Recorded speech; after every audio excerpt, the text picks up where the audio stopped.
seat. Make yourselves comfortable. Okay, I'm going to take a little poll here. Who likes crunchy, salty snacks? Okay, that was pretty much unanimous. I'm definitely not alone.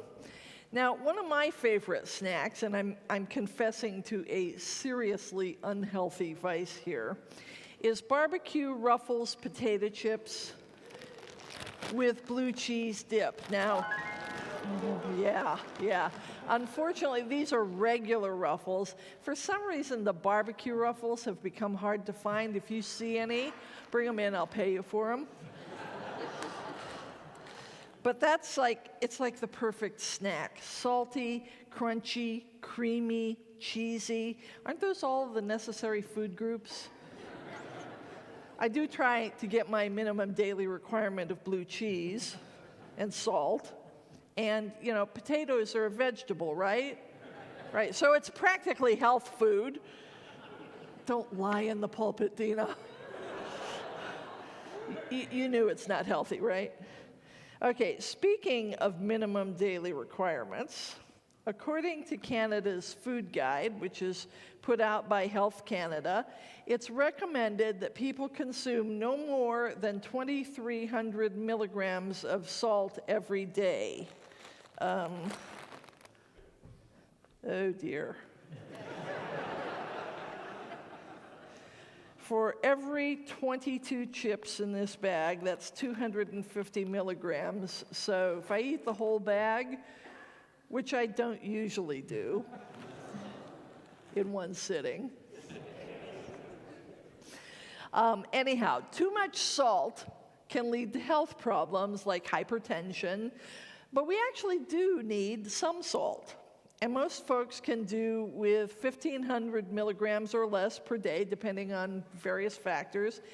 And when I was in seminary and spent a summer on an archaeological dig in Jordan, where we were working hard in the desert every day, they told us to eat a lot of salt with our breakfast, which I thought was kind of weird. I was really hoping it was going to come in the form of extra crispy bacon. But A, we were in a predominantly Muslim country, and B, about 3/4 of our group were Seventh-day Adventists, and they're vegetarians. So breakfast usually consisted of pita bread, yogurt, cucumbers, and tomatoes, and tang. And after a couple of days, we really learned to cover those cucumbers and tomatoes with a whole lot of salt. Because we'd come back to camp at the end of the day, and we'd take off our clothes to get cleaned up. Our bodies would be covered with this fine white dust. And it wasn't dirt. It was salt. See, we'd drink water all day, but we'd never go to the washroom, never feel ourselves break a sweat at all. But actually, we had been sweating. It was just so hot and dry that it evaporated before we ever felt it. And that fine white dust was the salt that had leached out of our pores. So the salt we ate in the morning was really important to our health. Now, sodium is an essential nutrient that we need in relatively small amounts in order to maintain a balance of our bodily fluids. You've probably heard the term electrolytes and its various minerals that are required by our body, otherwise it doesn't work right. And we need to have this to maintain that balance so that our muscles and nerves can run smoothly. And without enough salt in our bodies, we can get muscle cramps and nausea and vomiting and dizziness, and eventually lack of salt can lead to shock and coma and death. Fortunately, severe salt loss is very unlikely to happen because our diets contain more than enough salt, usually, due to processed foods as a rule, and Lord knows I'm doing my part. Now, when Jesus was talking about salt, he wasn't so much talking about its health benefits.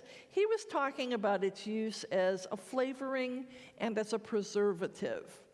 Salt preserves things and enhances things. And Jesus said to the disciples, "You are the salt of the earth." But if salt has lost its taste, how can its saltiness be restored? It's no longer good for anything. So if it isn't good for flavoring, and it isn't good for preserving, there's not really any point to it.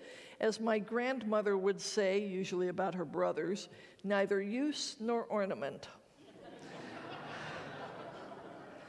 And I think in this season of creation, being the salt of the earth can have some special meaning for us. You know, in Genesis 1, we're told that humanity was created in the image and likeness of God. And that sets us apart from the rest of creation, not in the sense of superiority, but in the sense of responsibility. We are image bearers, meant to reflect God's care and love and justice. And I think being made in the image